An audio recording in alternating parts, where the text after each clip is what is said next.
Life settle చేసుకోవడానికి కానీ old revenge format story లాగా మా నాన్న పగల క్యారీ చేసి ప్రెసెంట్ నా కెరీర్ని పాడు చేసుకోవడానికి కాదు.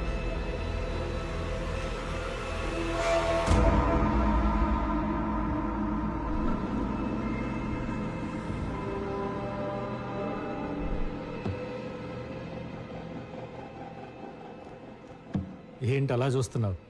వీడికి నాకు ఫ్లాష్ బ్యాక్లో ఫేస్ టు ఫేస్ ఇంత పరిచయం లేదు, ప్రెజెంట్లో పగ పుట్టించేంత గొడవలు లేవు. మరి ఇంత రివర్స్ అయ్యాడు ఏంటనా? మీకే కాదు, ఆయనకు కూడా సేమ్ ఫీలింగ్. కన్నా తండ్రిని కూడా చూడకుండా కోర్టులో అందరి ముందు అవమానించి బయటికి తోసేసిన కమర్షియల్ నా కొడుకు ఒంట్లో ఫాదర్ అంటే ఇంత ప్రేమ ఉందా అని, వీటిలో ఇన్ని ఎమోషన్స్ ఉన్నాయా అని కదా నాన్న? నీకు విషయం చెప్పనా, మీ అందరికంటే నాకే ఎమోషన్స్ ఎక్కువ. కానీ అవన్నీ బయటికి కనిపించకుండా పైకి పైసల్ క్యాండిడేట్లా కవర్ చేసుకుంటూ తిరుగుతుంది ఈ డే కోసమే. ఎందుకో చెప్పనా?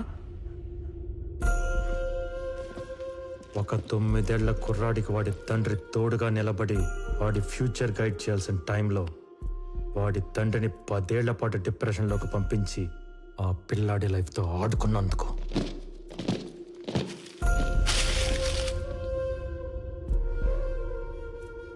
ఈ ప్రపంచానికి జడ్జి అయినా ఇంటికి రాగానే చిన్న పిల్లల్లా నవ్వుతూ ఆడుకునే నాన్న ఫేస్లో నవ్వు తీసేసి నాకు నరకం మిగిల్చినందుకు.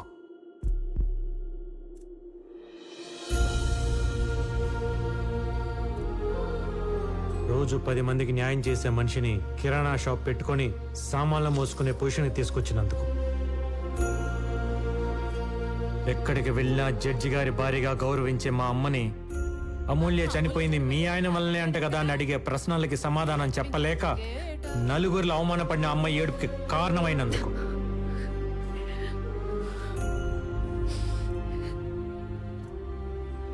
మర్చిపోలేని సంఘటనని పదే పదే గుర్తు చేసుకుంటూ దానికి కారణమైన నిన్ను ఏమీ చెయ్యలేక మత్తులో దాన్ని తుడిచేయాలని తాగుడికి బానిసై చెత్త కుప్ప పక్కన పడిపోతే అర్ధరాత్రి వెతుక్కుంటూ వెళ్ళి మా నాన్న చూడకూడన స్థితిలో చూసినప్పుడు నా గుండె ఎంత బద్దలైపోయి ఉంటుందో నీకు తెలుసా? ఇప్పుడు హ్యాపీగా ఉండే నా ఫ్యామిలీకి సైలెన్స్ మిగిల్చి నా కుటుంబాన్ని అవమాన పాలు చేసిన నిన్ను ఏమి చెయ్యలేక నాలో నేను ఏడ్చి ఏడ్చి దొరికిన గోడల మీద బొమ్మలు గీసి నిన్ను చంపేవాడిని.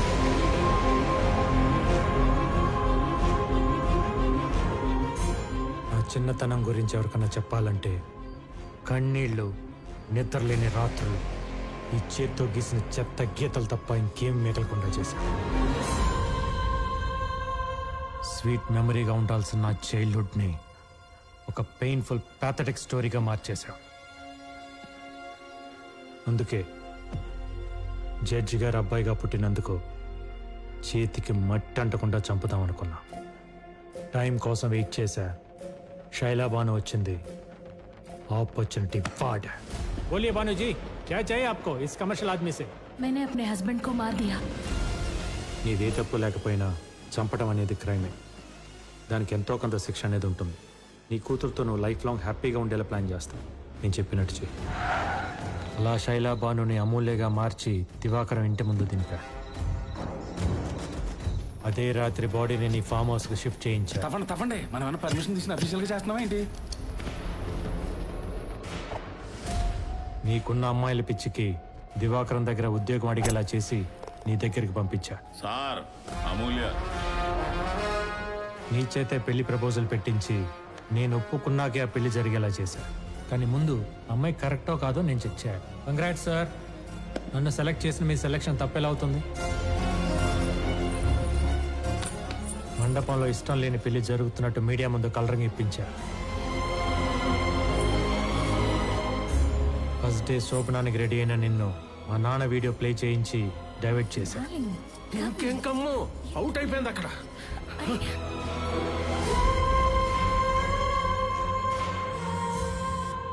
నువ్వు అనుకున్నది యాజ్ ఇట్ ఈజ్ గా జరుగుతుంది. 2 minutes లో లైవ్ టెలికాస్ట్. నీ ప్రమాణ స్వీకారాన్ని నీ పతనానికి ముహూర్తంగా పెట్టి ప్రపంచానికి నిన్ను ఒక హంతకులా పరిచయం చేసి నిన్ను పూర్తిగా కార్నర్ చేశా.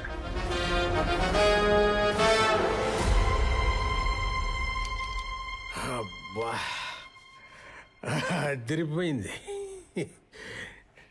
డైరెక్ట్గా క్రైములు చేస్తేనే రివెంజ్లకి అంత సీన్ ఇవ్వను. అలాంటిది నీ బాల్యాన్ని నేనేదో పాడు చేసేసానని నువ్వు ఫీల్ అయ్యి నేను చెయ్యని మాటకి చేశానని నా మీద రుద్దేసినంత మాత్రాన నీ పగలు ప్రతీకారాలు తీరతాయి అనుకుంటున్నావా? ఇది ఇండియా నాన్న. ఇక్కడ శిక్షలు పడాలంటే తరాలు మారాలి. ఒరే వీరయ్య, గేదెలు కాసుకునే నీ బుర్ర ఇంతవరకే ఆలోచిస్తుందని నాకు తెలీదా? ఇన్నాళ్ళు కోర్టును అడ్డం పెట్టుకుని కామెడీలు చేస్తుంటే దాని పొటెన్షియాలిటీ తెలియట్లా నీకు? లాలో మెలకపడి మెడక బిగుసుకుంటే గిల్ల గిల్ల గిల్ల గిల్ల కొట్టుకోవాల్సింది ఎవడైనా. నీకు చేతనైతే దమ్ముంటే నీ నాలెడ్జ్, డబ్బు, పేరు, పలుకుబడి వాడుకొని చెయ్యని నేరానికి పడబోయే శిక్ష నుండి నిన్ను నువ్వు కాపాడుకో చూద్దాం. దా.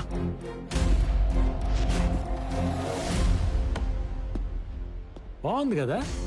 రెగ్యులర్ రివెంజ్ ఫార్మాట్లో కొత్త లీగల్ పాయింట్. సమ్మగా ఉంది, మజా వస్తుంది. దా.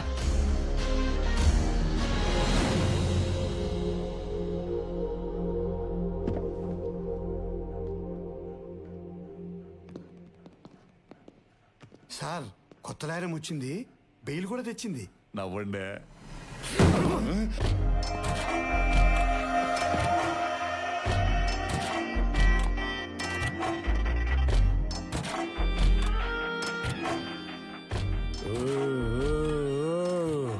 ఏందా సౌండ్?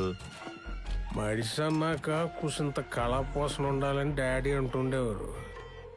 లేకపోతే మడిసికి గుడ్డికి తేడా ఎటు ఉంటుందని. ఆయన అన్న ఆ మాటను పట్టుకుని కనపడిన దాన్నల్లా కళాపోషణ చేసి చేసి చివరకు ఒక ఆవిడ పెట్టిన కేసులో ఇరుక్కుని లాయర్ని కలవడానికి వచ్చినాం. ఇప్పుడు ఆవిడనే గెలిగితే ఇలా కూడా మిగలవు సామే. లాయరా?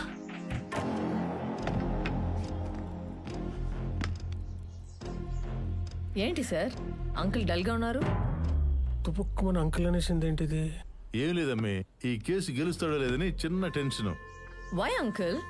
ఆ లాయర్లకి సబ్మిట్ చేసిన విట్నెస్లు వింటే మీకే అర్థమైపోతుంది ఈ కేసులో ఎంత డెప్త్ ఉందో. అసలు నేను మర్డర్ చేస్తే కదా డెప్త్ లో విట్నెస్ లో ఉండడానికి. కానీ సబ్మిట్ చేశాడు కదా. మీ దగ్గర గిఫ్ట్ గా తీసుకున్న గోల్ఫ్ క్లబ్ తో శైలాబాను హస్బెండ్ ని మీరే కొట్టి చంపినట్టు అతని బ్లడ్ తో మేకప్ చేసి ఇంట్లో సేఫ్ గా దాచాడు. గాల్ఫ్ క్లబ్ ఉంటే గ్లవ్స్ కూడా ఉన్నాయి అంకుల్. మీరు లంచ్ చేశాక చేతులు తుడుచుకుని పారేసి టిష్యూస్ లాగా మర్డర్ అయ్యాక గ్లవ్స్ ని అక్కడే పాడేసినట్టు ప్రూఫ్ గా పెట్టాడు. పెట్టేస్తే నేను వెళ్ళినట్టు ఉండాలి కదా. దానికి మీ జుట్టు ఉంది కదా అంకుల్, మీ పెళ్లిలో కామెడీగా పీకిన హెయిర్ ని సైడ్ పాకెట్ లో భద్రంగా పెట్టుకుని డెడ్ బాడీ దగ్గర మీ DNA లాగా డ్రాప్ చేశాడు. చేస్తే అయిపోద్దా?